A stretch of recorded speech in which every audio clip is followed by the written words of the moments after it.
welcome back to Psychedelics Today. Today on the show we have Andrew Galloway and Chris Dawson from Dimensions, a pretty unique psychedelic company. And you're doing stuff in Canada, Costa Rica, and Mexico. So I guess, can anybody give us like a really quick high level on what it is, and then we can dig into you as individuals and come back to talk more about Dimensions? Yeah. Dimensions is, as you said, a psychedelic retreat company. And what we're trying to do is develop our own unique Western container for the kinds of retreats that have taken place in Central and South America for hundreds, if not thousands of years. By Western container, we mean that it's informed by neuroscience, by health and safety, all the other things that a Western audience might come to expect. This is not lay your yoga mat down on the dirt and enjoy the retreat. It's much more of a 5-star kind of an environment with a psychotherapeutic intensity that you might not get from some of those retreats. Beautiful. So I guess here's a great question. Who came up with the idea? Well, it's interesting if I can tell a little story. I'm in recovery, and I guess about 25 years ago, in active addiction, very high on crack cocaine, in a shower, crumpled on the floor. I, in a ball of tears, wondering how am I going to get myself out of here? What am I going to do? What am I going to do? I decided I was going to get sober. I was going to go back to university, study addictions, go help people, open a treatment center, and then everybody would like me. That was my plan 30 years ago. It did take me 6 more years to get sober after that. And then did go back to university, studied addictions, and been working in the mental health field for the last 20 years. 3-4 years ago, Chris and I were working for the same company called Edgewood Health Network, which is Canada's largest treatment provider for mental health and addictions. And he was the CEO and I was the national director. And I missed a recovery in the family, and I had actually started doing plant medicine in about 2011 myself, which transformed my life. We can talk about that later. But Chris and maybe I can let Chris talk about what happened to him. He went off to Peru and met with. Well, Chris, go ahead. Why don't you share what your part of it? Yeah, I was sharing a bit of this with Joe before we officially went on the air, but. I was the founder of the Edgewood Health Network, but I had become, let's say, a bit frustrated with having to explain to family and friends that their loved one had relapsed. And I'd become concerned about the effectiveness of traditional treatment generally. In December of 2015, I went off to this conference in Peru, not fully appreciating what I was getting myself into, but I walked into this conference and it was half neuroscientists and half neurobiologists, and the other half were traditional healers and shaman. And suffice it to say that it kind of opened my eyes on either a radically old approach to mental health or a radically new approach to mental health, depending on your perspective. And it was a really fascinating merging of the latest in Western science and traditional healing practices that have been around for 1,000 years. Anyway, I came back from this completely excited and wanted to sit down with my buddy Andrew and talk about it and how excited I was and how this is what we ought to be doing and all that sort of thing. And Andrew, actually, I should hand it back to you, Andrew, because you're hearing me say all this stuff. Yeah.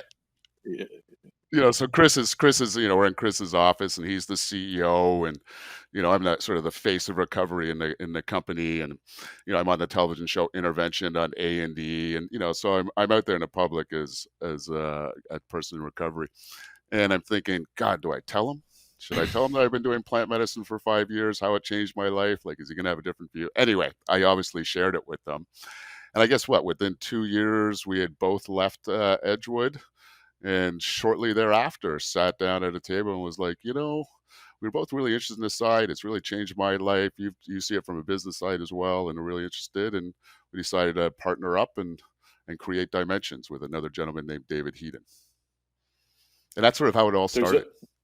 Yeah, and there's a couple of years of history, Joe, to Dimensions before it became known as Dimensions. We actually started working with some real estate people down in Mexico, in Cabo, and we were probably too early for psychedelics, arguably, because this is 2018, 2019, and there were some eyebrows being raised around what the heck are you guys doing? And anyway, we pulled ourselves together and decided that a good time to raise money for this would be March of 2020.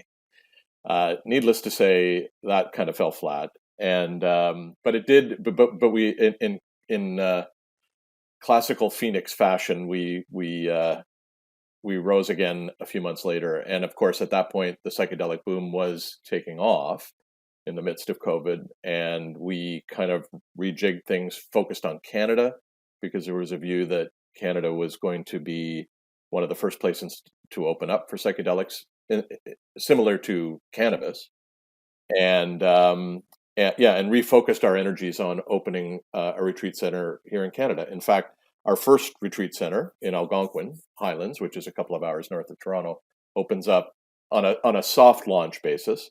Opens up in July of this year. That's amazing. What kind of work do you hope to be able to do there in July? Well, we're going to start in July. It'll be friends and families. We spent over a year building programs, and we actually formed what we call the Dreamlab team. And that consisted of a couple of MDs, psychiatrists, PhD students, master level students, psychotherapists, about 7 to 8 practitioners in different fields, everything from registered massage therapy to Reiki, breath work, and created this team to come up with several different programs. Some for depression and anxiety, some for trauma, and with different substances, everything from ayahuasca, cannabis, psilocybin, all have different protocols, different assessments that need to be done, etc. So we really spent a lot of time trying to build a really several different programs to be able to offer. And so with the legal landscape, that is right now in Canada, with needing to get what's called a Schedule 56 exemption or using a special access program, it's still very difficult for the average person to be able to use psychedelics in Canada. So one of the things we developed in that Dreamlab program was sort of a conscious cannabis program. And so in July, we will strictly be using cannabis, and there'll be, invite-only retreats with friendly people, because we really want to take the program, test it out, see how the effectiveness of, or the response we're getting from our guests. Are we giving them too much, too little, those types of things. And then really in August, we'll start opening things up for the general public to come. And for the most part, it'll be cannabis that we'll use at that time. That's great. And what kind of method do you think you'll use with cannabis? Well, we still do it in a very ceremonial way, and it's all done in a group setting. So the ceremony itself will still have a plant, what we call a plant elder with lineage, that will come in and guide the experience for our guests. But instead of being under ayahuasca or psilocybin, they'll be under the effects of cannabis. But we have developed protocols that, this gentleman like Daniel McQueen that we talked about earlier, that have different protocols that you can use and that are really effective to increase the effect or the psychedelic experience of cannabis, so that they'll have a very similar experience as using psilocybin, for instance. Yeah, and Joe, I think it's important for everybody to understand that when we open in July, it's very much a soft launch. As Andrew said, friends and family. There will be some kinks that we need to work out. And the reason for that is that while we are a retreat, while Dimensions is a retreat business, it's brand new. Nobody's ever done, I don't believe, what we've done before. By investing in the development of the program, as Andrew alluded to, by bringing in the cross-section of professionals that we've brought in to make this happen, but then also adding sort of a top-flight hospitality team to the mix, so that we're pulling together a bunch of different elements that we need to kind of orchestrate or modulate to find how, what exactly is going to be the right cadence to run these retreats. So July is going to be very much friends coming up and letting us make some mistakes here and there and fine-tuning things. Beautiful. So, you're in startup world, so you must be a gambling man. but like what do you think like the trajectory looks like for Canada? Is it so too hard to predict, like with the right to try stuff, the work that Spencer's doing? Like what are you seeing, or would you like to see, and what's maybe more realistic versus what you want? I would like to see it available today, but I don't know. I'll let you take it. So would we. Yeah, we would as well. It's I do think it's going to follow a similar pattern to what we saw here with cannabis. What I mean by that is that there is a community, there is a segment of the population that is very interested in first cannabis and then later psychedelics, and that's veterans in this country. And veterans are people that avail themselves of these substances and have used them for quite some time, and are perhaps not so pleased with the way that Health Canada has decided to proceed on this. So there was a lot of enthusiasm in 2021 that Health Canada was going to move quickly. They put out a bulletin at the beginning of this year, opening it up to people, predominantly those in palliative care or who've demonstrated themselves to be treatment resistant. There are people in this industry, in this country, who want to take on Health Canada and push them. Our approach is that, or our experience is that Health Canada is actually pretty constructive in the way that they're trying to address this. And if we can work together with them on research trials and clinical trials, maybe designed primarily initially for just basic health and safety, do no harm, then I think that we'll be able to proceed in a pretty good fashion.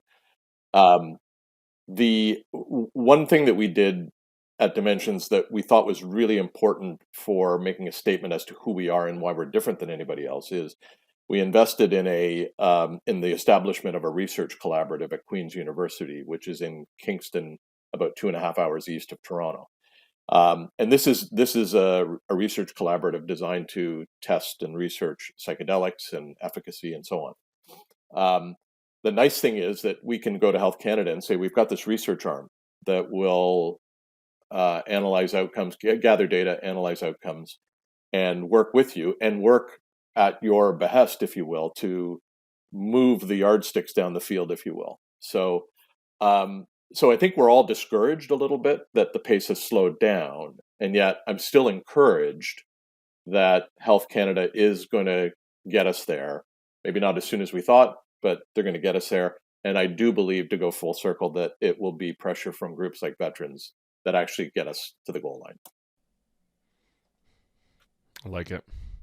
Yeah, I'm really close to a number of veterans out here in Colorado who definitely avail themselves of this stuff, and they've seen tremendous results outside of clinical capacity and supervision, and not even a safe supply, right? So if we add in these elements, improve safety, we're going to be doing even better. Yeah, it's only a matter of time. If we can manage the downside, i.e. health and safety, but then also layer in psychedelic assisted therapy on top of the experience, then I think, because I think we are a company, Joe, that is, we're not a biotech company. We're not here to synthesize and ring fence some IP around some molecule in a mushroom somewhere and then try and sell it to big pharma. That's not what we're doing. We're perfectly happy with the biomass as it is. We're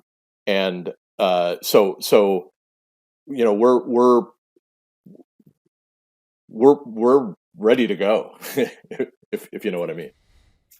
Right. You've got the container set up. Yeah. What I was just on your website, and you've got pretty heavy stacked clinical team. Seems like you've got a really, great kind of business team. You've got Gabor Mate on there, as an advisor. It's a pretty killer kind of team here. And obviously that's important when you're raising money, right? Yeah, Joe, I think we have assembled a pretty impressive team, whether it's the management team or whether it's our advisory group. We also have a board of directors that is, we've got people that have run public companies. And so all of these components come together to strengthen who we are. But we did, on the management side, we proceeded with intent to build a team that wasn't just going to open one retreat, but was designed to open 10 or 12 retreats. Um, and in fact, a recent investor sat down with us and we were meeting, and he said, "Look, it's your team that I'm impressed with. It's a team that I'm investing in." He was very complimentary and saying, I've invested in a lot of startups. Very few have the kind of team assembled that you have. So we were flattered by that, but maybe a bit reassured that we were on the right track. That's interesting. Yeah. There's so many people coming in to, found new companies, invest in the space, etc. And there's, we've been through quite the ride since the Compass results came out. But, like some groups are able to keep people confident and others are like, one thing that's interesting is people are just now investing for the first time in biotech, probably ever in their lives. And they're like, wait a second, biotech goes up, I thought. But it's like, well, it's all a gamble, man. Like this is nothing's guaranteed in business and life, especially in public markets, right? It's not. Oh, there's a couple of them that are trading close to their cash value of what they have, what they have in the bank account, which means a lot of people are down some money right now. When we first started talking to potential investors, there were some that said, retreats, that's kind of I don't know. I'm here for the biotech. And I think what they've come to realize is that runway is a very, very long runway. And that's what the Compass results. Glad they realized it eventually. Yeah, and that's what the Compass results pointed to. And we all dealt with uncertainty for, let's say, 3 or 4 months. What's happened with us is the pendulum has swung back in our direction. So some people that the first go around, they said that they're just biotech. All of a sudden, they've come to us and said, those retreat things, they're pretty interesting after all. It's an interesting model. Yeah, we've done okay for a number of years in a row, but it's not like those biotech returns a lot of folks are interested in. So we've actually not raised any money to date. So it's been like I'm okay with it, honestly, but it's interesting to not be in their purview, but it's like it's an accessory business. It could really help. But well, I'll tell you one thing that we're very happy with, and that is that we are still private. The companies that went public early raised some capital, and that was great, but they are feeling a lot of pressure right now. What do you think about this, like, tension between the psychedelic space and public markets? Like, this is obviously a big deal. I get to encounter conversations around this all the time. Like, I'm, for normal biotech, I think it's quite appropriate, like, but it's also a little risky, right? Market might punish you and all of a sudden you can't complete it. It's a very interesting question. I've got colleagues that are in the retreat business that think it's inappropriate. It's anti psychedelic values to take your company public. And while I understand somewhat where they're coming from, like we are trying to run our organization in a way that is different than perhaps the companies that we've worked in the past. We view everybody who's in the psychedelic space as brothers and sisters. Like we're here to cooperate, we're here to work together, not compete with one another. But I think Andrew and I have been around long enough that we know that if you really want to change the world, by the way, I'm not wearing a black turtleneck and I don't work for Apple. But if you really want to change the world, then you've got to be able to scale. You've got to be able to change. You've got to be able to do more than one retreat center. And if you want to be able to scale, that's where the public markets become essential. And so I would never, Andrew, jump in here, but I would never say no to going public as an a priori. Like it should be something that's evaluated as you go. Yeah, I would certainly agree. There's no rush for us to go public. And in my past, in my 20s, I took several companies public, and it's a lot of extra work, and it can be a real headache. And great for accessing funds, but when we get to that place, I'm sure we will. But at this moment, there's no intention of let's try and do a reverse takeover next week.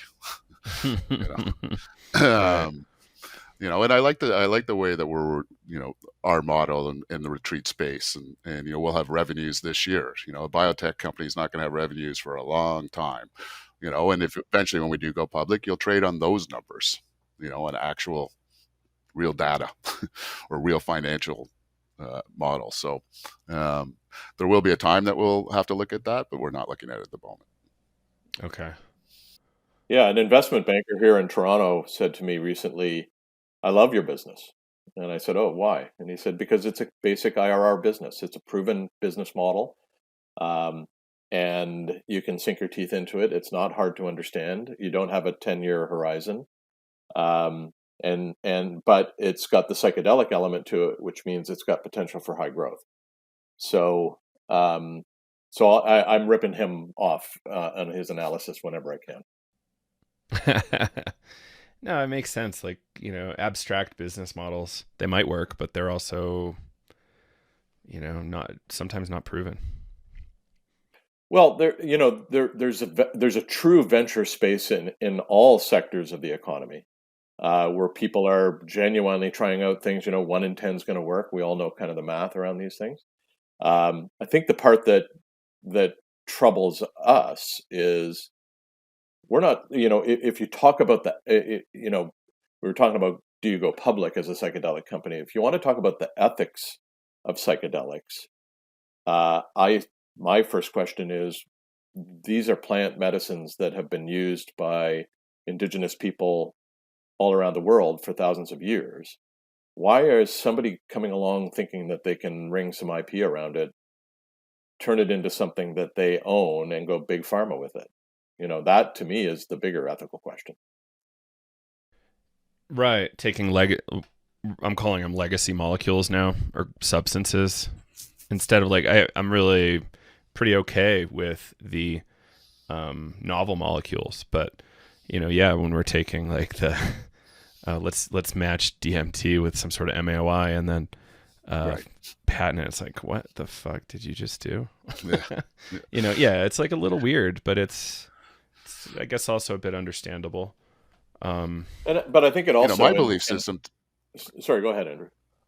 I say, well, with my belief system, using the whole biomass, the whole plant is all part of the experience. Let's get set back in nature. Let's get connected with ourselves. Let's get connected with community, and let's get connected with the plant itself, as opposed to here's a nice blue pill you take. And But I think the drive to that blue pill, um, is maybe misses the point as well. Right now, we're biased. We're in the retreat business, but um, I don't think that psilocybin, as an example, should be reduced to a pill that you take with your juice in the morning, and you no longer take your SSRI because this is your new pill.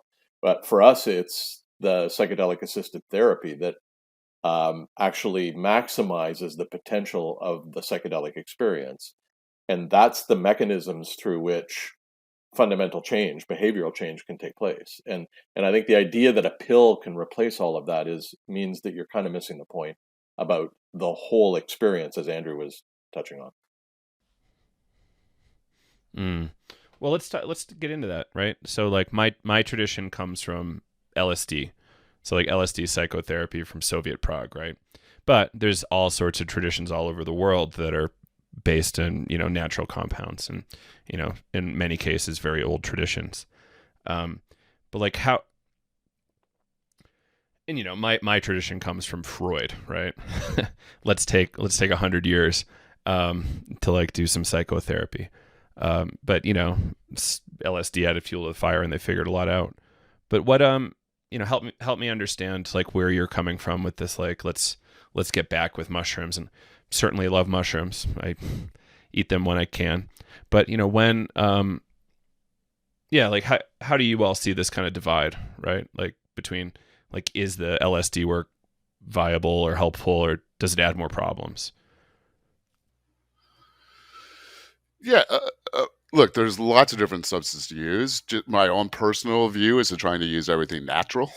Um, and that's important to me. But that's on a personal level, so that doesn't mean that stuff like LSD or other psychedelics that are synthetic are can be any less effective. It's just a personal choice of mine, and part of our vision is really about set and setting. So we are making sure that all our facilities in the one Algonquin Highlands is in the dead of the woods, 45 acres of trails on the water, cabins right off the water, scent gardens, organic food, all of those types of things to, help you get reconnected, and especially over the last 2 years, we've all been doing this Zooms and staring at computers 8 hours a day and not connecting with our loved ones, not connecting with our coworkers, not connecting with society, I think it's a great time for us to actually be launching, because I think there's a lot of people out of there that aren't struggling with a mental health disorder, but aren't feeling the connection they used to have, and getting back into a beautiful natural setting, doing a natural plant in a ceremonial way, coupled with other modalities to help improve that experience, and a plant elder guiding you through, and a psychotherapist to help you understand and integrate what your experience was back into your life so that you can make positive change, is a really positive thing right now. Yeah, Joe, the first thing we did as a functioning company, well, it's actually the second thing we did. The first thing we did was we bought our property in Algonquin the day after we closed our fundraising. But the second thing that we did, was we hired an organization called Design Agency. They are a kind of world-renowned design firm with offices in Toronto, but also I think in LA and Barcelona and other places. And we brought them in because, as Andrew mentioned, set and setting is so important to us. And so the design of how do we build a retreat center that is truly integrated into nature? What does that mean about the buildings, the placement of the buildings, the view from the buildings? What are our group spaces like? How do we manage the flow of people through the retreat center? These were all very, very important factors in establishing what we were going to do. We were very fortunate to get an organization like Design Agency to work with us, but it was an indication of the priority that we attached to this. We almost, I'd almost say that we put as much attention to this as we do to the therapeutic elements that Andrew leads and was touching on. All of these pieces, when they come together, is so much more than that pill that you take in the morning. The ceremonial aspects, the in-nature aspects, the integration that comes with psychotherapy, these are all critical to the psychedelic experience. And it's, I guess our view is if you take it down to the synthetic, then you're missing the essence of the total experience. Yeah, and we can discuss that all day, but it's a good yeah, right. Yeah. There's so many books on this. Thanks for opening that one up. Yeah, right. I can't wait to dig into Sasha Shulgin's The Nature of Drugs. It's like 700-800 pages discussing this. It's like, oh my God, it's gonna be a long few months reading that. But anyway, let's talk more. Like, so y'all have spent a lot of time in the addiction space. And Chris, I'm kind of curious if you could provide some sort of like general critique of what you saw there. Maybe like there's limitations on what we can do in traditional, I think, addiction treatments, but maybe like what was your experience there? And after Andrew, we can hear from you on that. Well, I'm not a clinician by training, Joe. I'm a business guy. I worked in the consulting world. I was a partner at Bain & Company and Bain Capital and so on. So I come very much from those sorts of origins. But after deciding that I was no longer, consulting was no longer suitable for me, I kind of wandered in the desert and thought, what am I going to do next? And long story short, I found myself working at a large addiction and mental health treatment facility about an hour northwest of Toronto. And I have to tell you that it was a very fulfilling experience. I'd worked with all sorts of clients in my management days. I'd worked for the largest drug chain in Canada. These were all wonderful experiences. But perhaps for the first time in my life, I thought I'm working at a place where what we do matters. We're helping people's lives. People do get better. All of these things were really attractive elements for me, and I became very passionate about this space, the mental health space, and it was very fulfilling for quite some time. The problem that I found was that um, it became pretty clear that traditional treatment was limited in its effectiveness. That there was just too many instances where, in the addiction side, people relapse. On the mental health side, they're kind of treatment resistant. And Andrew and I would spend hours when we worked together in traditional treatment discussing how to make this better. And Andrew likes to joke around, what parts of healthcare would you walk into the physician or to the clinician and say, I've got this problem, and the clinician looks at you and says, that's not a problem. We've got some 75-year-old technology that's here to address your problems. And when people talk about the 12 steps, which is still the predominant methodology for addiction treatment, they are, this is what, certainly in Canada, and I think to a large extent in the US, this is the predominant treatment model that's used for people suffering from addiction. We just became convinced that there was a better way. And a better way started with not psychedelics necessarily, but neuroscience and a different understanding as to the processes that take place within our bodies and our brains, and that there was a different way of viewing mental wellness overall. Yeah, for myself, I don't want to slam traditional treatment because it actually did work for me to some degree. I mentioned earlier I had a crack cocaine addiction for 6-7 years and ended up in rehab for 6 months and came back and participated in 12-step programs and remained abstinent. That part worked. What the difference for me was when I got involved with plant medicine was something else. I got healed. Instead of just abstaining and not using to cope or to manage with whatever I was dealing with, I actually healed through plant medicine. So, as an example, I suffered some traumas as a child. I was sexually assaulted by a teacher. I broke my back as a decent athlete, quarterback of the football team. My best friend died when I was 15. I had no way of knowing how to manage to deal with that stuff. And I mean, quite blunt, substances worked. The reason why people use drugs is because they work, right? So, when I got sober and 10 years, I think I was 10, 11 years sober at this time. My girlfriend at the time introduced me to ayahuasca. Did several journeys. Actually ended up in Mexico with Dr. Gabor Mate, doing a week with him as well. And I was able to see my trauma, for instance, or at least the teacher trauma, through a different lens. I I froze, to be honest. I didn't move, and I spent years questioning. The first few years of my life, questioning my sexuality. Because I tingled, and what did that mean, and this and that, and why couldn't I fight? Like God, I'm this in my head, this big strong guy. I don't take crap from anybody, but I froze, and I recognized that what really took from me is my confidence that day. And through plant medicine was able to really get an understanding of that's what I had lost. It wasn't so much the assault itself, it was the confidence in who I was as a human being.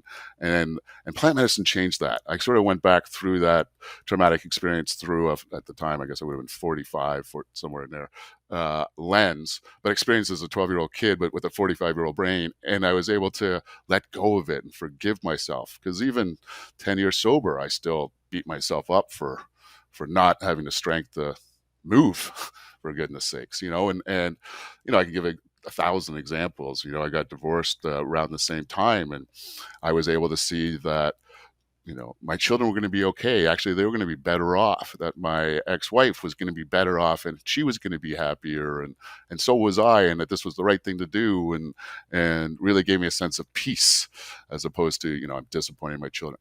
I mean, I could go on and on and on of different examples, but and that's sort of why, talking to Chris, a few years ago. I was like, look, it wasn't until I started using ayahuasca, psilocybin, 5-MeO DMT that I actually healed myself.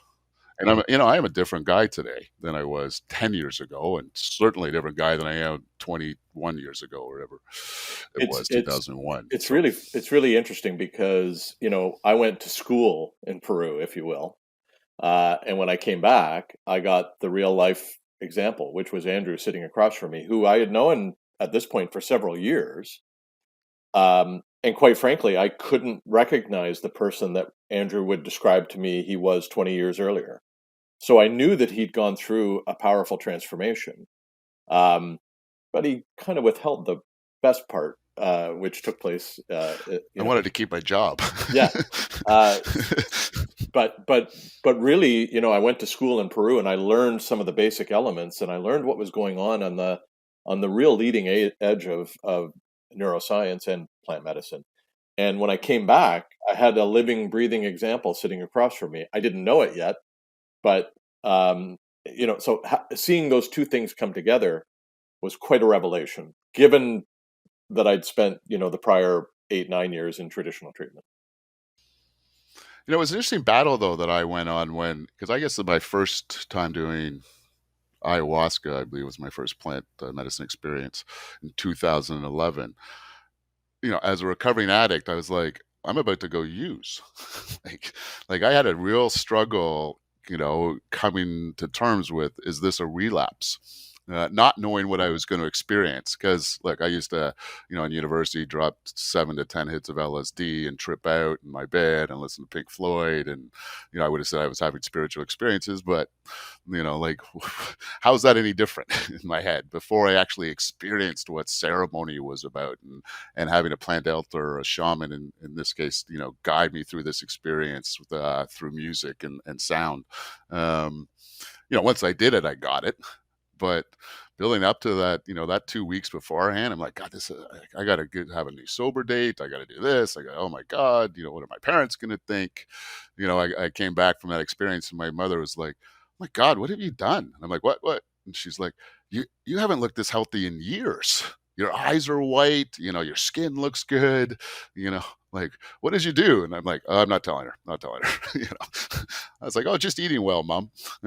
But she knows now. But at that time, I was too terrified of, or had that shame as an addict of that I was going to be doing something wrong once again. Grateful that my girlfriend at the time was able to convince me that this wasn't something that you go and do every Friday night for fun. And the amount of times I've thrown up now, like, it's not fun. Well, Not a lot of fun. It's Andrew didn't say this explicitly in what he was just describing, but he did say it. And the difference between tripping on LSD and listening to Pink Floyd and what he did, 20 or 30 years later, was intention, right? And so, if you set an intention that the medicine is there for self-betterment, that it's there for therapeutic reasons, then I don't want to be glib, but miraculous things can happen. But I think it's also important to recognize, Chris, as you say that, obviously working with therapists and stuff, we really, though, our program starts sort of the day you make your first call. You're not just, obviously you go through an assessment process to make sure it's safe and everything. And you don't want someone coming who has a dissociative disorder, for instance, or something like that, or an active addiction. And when you make that call, then you end up in one of the upcoming retreats, a month before you're going to start doing group work. You're going to be sent meditations to do. You're going to get psychoeducational videos to watch, so that and then doing group therapy as well with the group that you're going to be attending that retreat with, so that when you walk in that first day, there's not 15 other strangers there. You've already started that connection that you can build upon. And then through, different practitioners doing body work, whether it's acupuncture, Reiki, registered massage therapy, light sound therapy, float tanks, these are all different things that we offer to create a personalized journey, and with a couple of ceremonies throughout the week. But then the big part, and this is sort of the difference between when you go off to one of the more underground places. There's not a lot of integration. How do we take our experience, what we learned, what we saw, what we felt, and implement change in our life?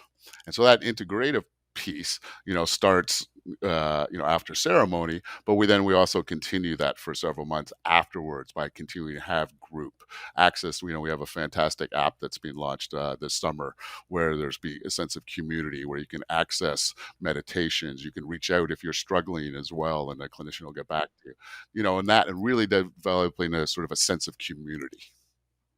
And I think that's important.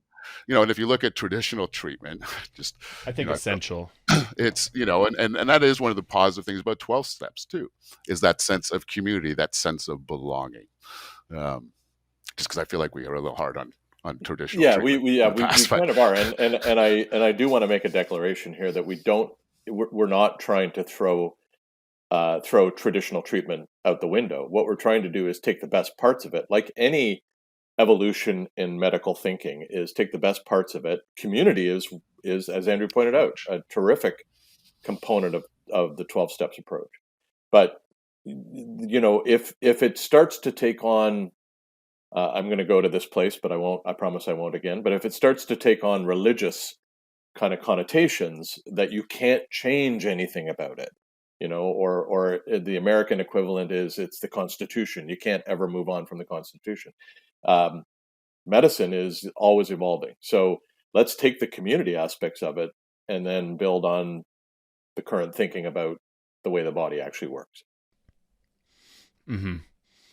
And I'll point out, yes, we need to do a lot better with integration, but there's plenty of above ground places that are doing horrible integration too. Well, yes. So below and above. Yes. I'm not going to say one is necessarily superior to the other, except that one has safe supply and the other one doesn't.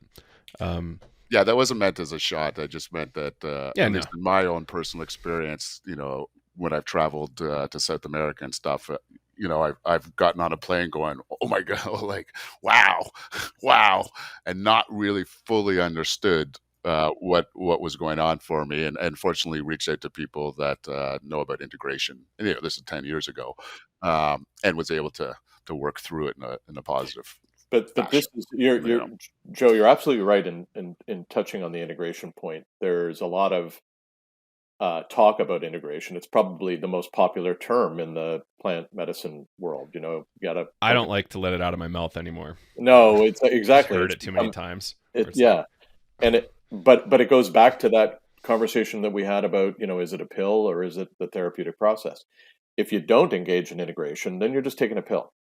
And so for us, that integrative element is critically important, and the building of a dimensions community is critically important to what we do. I mean, Andrew described the process. We have an assessment process, then we have a preparation process, then you're in retreat, and then finally you're doing your integrative work. We want people to come to us again, maybe come twice a year, maybe come once a year, or go to different retreat centers and see how they're a little bit different. And because it's that intentionality that will allow people to kind of raise their consciousness, if you will. It's the passive elements of mental health treatment that I think have been there. We're now coming to understand that passivity has been misplaced. There's so much room for improvement. I don't want to take digs at any of this stuff either, really. I think there's a lot of misplaced certainty around how effective these things are, and we'll call it the standard of care, even though it's a pretty terrible result when we look at the numbers, right? How many percentage points above the placebo threshold are you actually? A big part of my job when I was in the traditional treatment world, and Andrew would know this because we spoke about it, was trying to put as good a spin as you possibly can on your outcomes, and manipulating data to make it seem like your outcomes are better than they actually are. And again, I'm not going to go to it was no better than placebo, but it wasn't good enough. Any way you slice it, it wasn't good enough. Mm-hmm. Yeah. And that's a big deal. Like, how do we handle that? Yeah, better than placebo. Placebo is like a tricky number to pin down too. Yeah. And it's very context dependent. So yeah. But you know,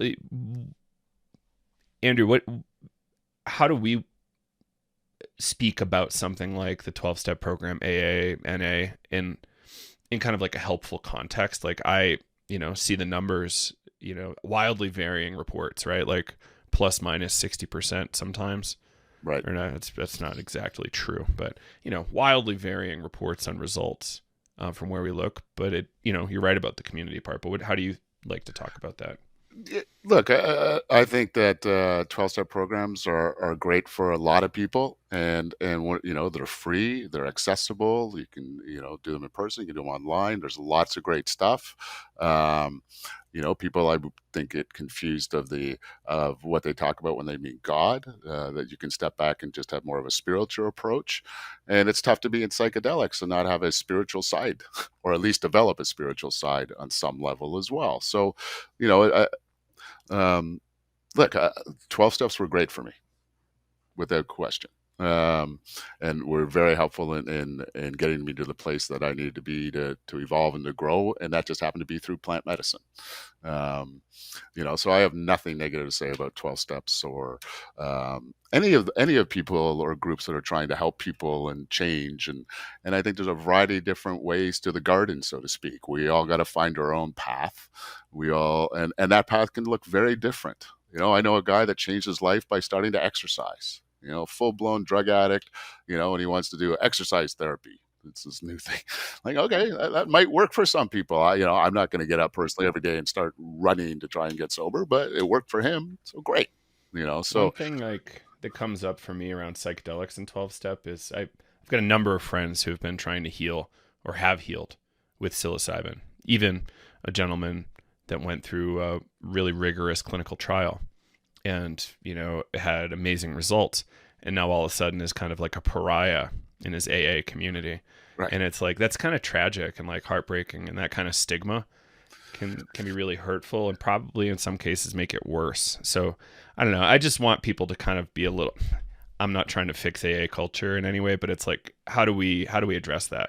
Well, look, the stigma of addiction or mental health has evolved and changed for the better. You know, celebrities and stuff, and people like you and I started talking about it and took away that stigma of, you know, staying in a dark closet and don't tell anybody, to actually reach out and ask for help. You know, and there's a stigma around psychedelics, and you know, you can go back to the war on drugs on that, right? They were doing some great research, God, 50 years ago now, and the war on drugs started, and it all stopped. Right? It's taken us 45 years to get back to doing that research again. And so, you know, I think the stigma is going to change and people are going to become more open to it. I saw somewhere the other day a statistic that something like 65% of people are in support of legalizing psychedelic for therapeutic reasons. And that's a good start, because we're still very early in all of this. Very early. Like, but I think you're pointing out something, Joe, that is important, right? Which is that regardless of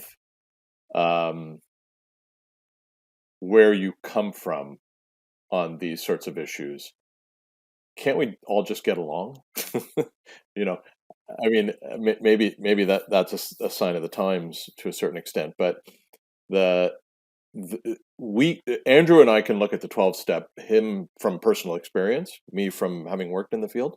We can look at it and see that its merits and its flaws. But what you're describing is people who are immersed in the 12 steps and maybe AA, looking at psychedelics, and all they can see are the flaws. And whereas your friend is a demonstration of the potential. And, you know, it's as I said earlier, it's not about throwing anything away. It's about allowing your thinking to evolve. Yeah, that's probably where I'd like to stick with it, is like, yeah, we just want our thinking to not be so static. But for a lot of people, like if you've been helped by developing this sort of static thinking because your life was so chaotic before, like, you know, perhaps there's a lack of incompatibility. I don't know. Yeah. And again, we don't have to go too far down this rabbit hole. Like, yeah. I'm trying to honor the traditions of 12 steps as well here. So, but I'll be the first to say that from walking into those rooms, I remained sober and abstinent and changed my life. Did I fully heal? No, but I changed my life, to the point where I had success again. I had friendships again. I had money in the bank again. I was well liked again. Like, a lot of positive things came out from traditional treatment and 12 steps for me. I just, as Chris said, this is the next layer in my view. This is, everything moves forward in this world, and this is where I believe mental health treatment's gonna to move towards. Yeah, and I'm hoping more quickly than slowly. There is another, we've kind of alluded to it, and maybe this is a different conversation at a different time, but we believe that the neuroscience is on our side. Our clinical approach is the application of something called the Polyvagal Theory, which really is a recognition of how the body triggers disorders in the brain, and and how psychedelics assist in that healing process. And so the stigma that's attached to psychedelics because they became part of the war on drugs needs to be dismantled, not just for people who come from the 12-step traditions, but for a whole lot of people. And the best way to dismantle it is to talk openly about what the current science is telling us. And the current science is telling us that this is a worthwhile thing to pursue. Understanding the origins of mental wellness in the body and understanding how plant medicine are one of the mechanisms that allow us to get back there. The polyvagal stuff is essential these days, and I'm glad you're looking at that and developing that. I think most therapists wouldn't. Sorry, all of our clinicians are trained in polyvagal theory. Their approach to treatment is a relational somatic one. The most fundamental difference between what will happen at a Dimensions retreat and traditional treatment centers is not the psychedelics. It's actually the polyvagal approach or the somatic approach to viewing mental wellness. That's actually in my mind, because medications have always been part of the psychiatric lineage. To me, the most fundamental shift in thinking is actually, if you are depressed or if you have anxiety or you have trauma, the origins come from your body, not from your brain. That's the most fundamental shift in thinking that I think we need to come to terms with. Like, if a good example of how we hold trauma in our body is to take the animal kingdom. I'm not sure I'm going to use the right attack here, but let's say a lion is chasing a gazelle and the gazelle gets away. They actually find a quiet place to go and they shake violently for 5 minutes to release that trauma from being chased by the lion, so that the next time that it happens, they don't freeze. They go back, they can, I guess, flight in that case, right? And if you think about what we're doing, we never go into the woods and shake. We don't have that release. We store it in our bodies. And I can look back in my past. I never mentioned to anyone about my sexual assault by the teacher until I was in rehab in a group, and I had to share something I never shared. So I finally had the courage to share it. I felt safe.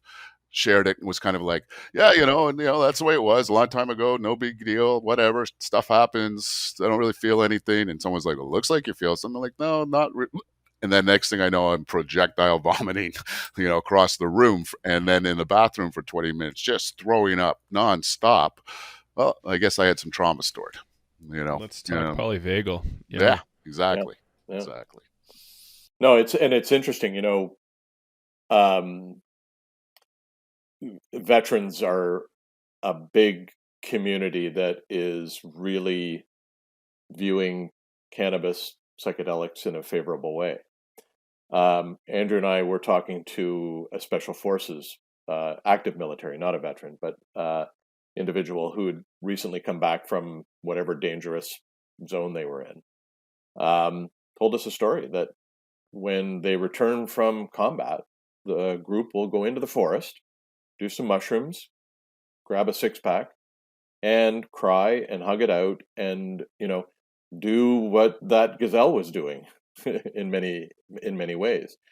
It's called self-medication when you do it that way, but they've come to realize that it's that it's effective for them. And I was speaking with a senior psychiatrist. Both Andrew and I were speaking with a senior psychiatrist in the military here in Canada, and I told him this story, and he said combatants have been doing that for centuries. And so, it's to a certain extent, even the polyvagal theory and that triggering mechanism, the understanding of that is also sort of a crystallization of things that people have known for a long time, but the science is only just finally catching up. And plant medicine, in my view, is no different. That there has been communities in this world that have known about the power of plant medicine for a long time, and the rest of us are just catching up. And sometimes the science is behind people's experience. Mm-hmm. You're right. In my perspective, the science is really far behind. In part due to losing decades of time doing research, and it's honestly very tragic. Yeah. How many people died with all that anxiety needlessly on account of a racist and pointless drug war. Most things we put war on doesn't work out for the benefit of others. I'm a member of a lobby here domestically in the States, the Psychedelic Medicine Coalition, and we're working to loosen science funding from the federal perspective. And what we've found is the government officials are actually quite open to it as soon as you start discussing the data with them. So I expect in a handful of years to see a lot more open funding for science come from governments. It might take a little bit longer than we like, but could happen and could be really helpful for us. It's interesting you say that because, back to Health Canada for a moment. Remember, Health Canada is kind of our FDA. The people at Health Canada are remarkably open-minded about this. They just, for them, the starting point is always do no harm. So let's establish that first and foremost would be, I think, I don't want to put words in their mouth, but I think that would be their perspective. A couple months ago, Andrew and I were on a video call with a psychiatrist discussing how Health Canada had opened up the use of plant medicine in palliative care. She was focused on palliative care, psychiatrist, and had no openness to this idea. We were on the video for 5 minutes or 10 minutes, and it was pretty clear that there was nothing we were going to say or could say that would have gotten her more sort of thinking about this as an option. She works in the palliative care space. And she couldn't accept that maybe psilocybin would be an effective treatment in that situation. And yet the Health Canada staff, who are scientists, not practitioners, or actually bureaucrats, not practitioners, they're actually quite open because they're looking at the data, as you say. Right. And, Look, how many times? Go ahead. I was going to say, well, as more trials come out showing safety, I mean, that's Health Canada, as Chris said, do no harm. Health Canada's concern is safety. And although to me, there's lots of data out there showing it's safe, we haven't broken that threshold with Health Canada yet. Mm-hmm. But I think you'll start to see some trials. And I also think you'll start to see Health Canada, through the special access program, actually grant access to, treatment-resistant depression would probably be my first one that I think we're going to see, and I think that'll happen sooner than later. Let's put it that way. Yeah. So here's another speculative, and maybe we can kind of close on a few thoughts after this, but one way I see access getting accelerated is by saying, hey, regulators, look what you've done.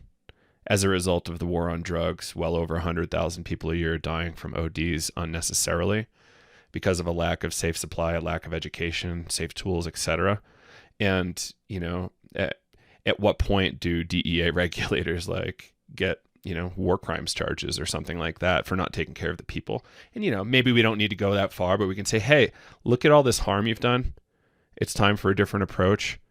And like, can't we do a regulated safe supply so these people aren't dying all the time? And in fact, we can, partner with great facilities like yours to actually work towards, using these tools to actually help people. Well, yeah, and I think what Health Canada also needs to realize, and this is sort of what happened in cannabis. We had stores in Canada started opening up illegally. They'd get busted, shut down, open up the next day, online, being delivered to your door. And, you can go online in Canada and order psilocybin to your door, and it'll be there within 24 hours. And it, you know, how safe are we being when that's the possibility, when my 15-year-old son can go and get it, but yet, you can't go and do it therapeutically at a beautiful facility with an EMT, a doctor, and 2 therapists around you at the same time. Like, it just seems crazy to me, but it will take time, but we will get there. Yeah, I think that the population needs to grab a hold of the regulators and drag them kicking and screaming into the present day.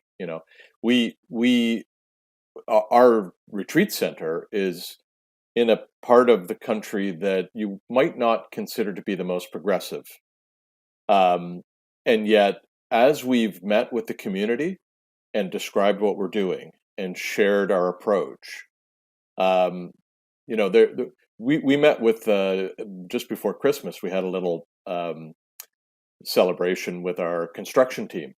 And this is some pretty hardcore, construction guys. And we're telling them about what we're doing. And one guy started to cry because he's got trauma issues that have been treatment resistant his whole life. And he said, by the way, I'm allergic to mold. And I said, don't worry, we've got GMP mushrooms and there'll be no mold. And he started to cry, that there was something that was going to be available to him. And it was right down the street. And the reality is, and I've said this to a number of people, whether it's cannabis or even psilocybin, your concern about us doing that in a controlled, safe, therapeutically managed environment seems kind of odd, because there's probably hundreds of people doing mushrooms in their basement every night, every Friday and Saturday night within 25 square kilometers from here, So which one should you be concerned about? People doing them and then getting in their cars and driving, or people that are doing it with intention in a therapeutic context? Well, I only know 2 people that have ever drove on mushrooms, so it's a very rare thing for regulators to. So I'm saying less regulation, right? Less regulation. So yeah, like, we want to make environments where people can consume safely. Yes. That was a big thing with the heroin situation in Switzerland. Like, you come into a supervised use site and you're going to survive, like, every time. Yeah. So, like, making that available is a big deal. I also want to, elevate the culture so that people are educated enough to be able to, but that's going to take a long time. And perhaps it takes a few retreat experiences for people to get that, or a bunch, or who knows what. But, these are really powerful tools that people can use in many different ways to get better. I dare say that if we could convince some of the world's most senior leadership today to come to our retreat center and have a psilocybin experience, I think the intensity of war and the volume of war would drop pretty quickly. You said 5-star. Can we get them out there? Sure. Yeah, well, they are beautiful rooms. I'll tell you that. And I also want to make it clear too that a guest can come to our retreat and maybe they're anxious about using even cannabis, for instance. No one's forced. Just because you come to the retreat, you don't actually have to partake in the psychedelic part. You can still continue, partake in ceremony and stuff, but you don't actually need to do the psychedelics to actually have a positive and learning experience at one of our retreats. The psychedelics are going to, of course, add to it immensely, but there's not to put too fine a point on it, but we are contemplating having couples retreats. So little family therapy along with your psilocybin. But it could very well be that, one partner is interested in the psychedelic experience and one is not. And so we want to make it comfortable for them to go through this journey together. But for nobody to feel pressured to do something that they're not prepared to do. But also, as Andrew said, we also do pretty thorough assessments on people. There may be individuals that we actually highly recommend don't do plant medicine, at least not initially. So it's about inclusion. I guess the one thing that should be synonymous with the psychedelic community is inclusion. Mm-hmm. Yeah. There have been a lot more conversations lately around that. One partner goes through a clinical trial or some sort of underground treatment, and this like seemingly permanent divide develops. And it's like, how do we, I've been a weirdo for a long time, so I never really changed. So like, Right.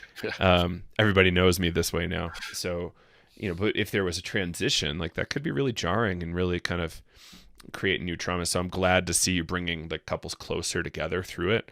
And I would encourage other places to check this out and see how they can bring the partner closer to the situation. Well, Andrew and I, our presence here with you, Joe, just demonstrates that the weirdness doesn't stop with you. But Yeah. but community is an important. It's an important element of what we do, and that could be two people sharing the journey, or it could be, 15 people as a group sharing the journey. And that community experience, in our mind, is every bit as valuable as the individual experience at the therapeutic level. Mm-hmm. And things are evolving and changing, right? I mean, my ex-girlfriend has been doing it for 25 years doing ayahuasca. I'm now doing it 12. It's really in the last 5 that we started to hear about it in the public domain.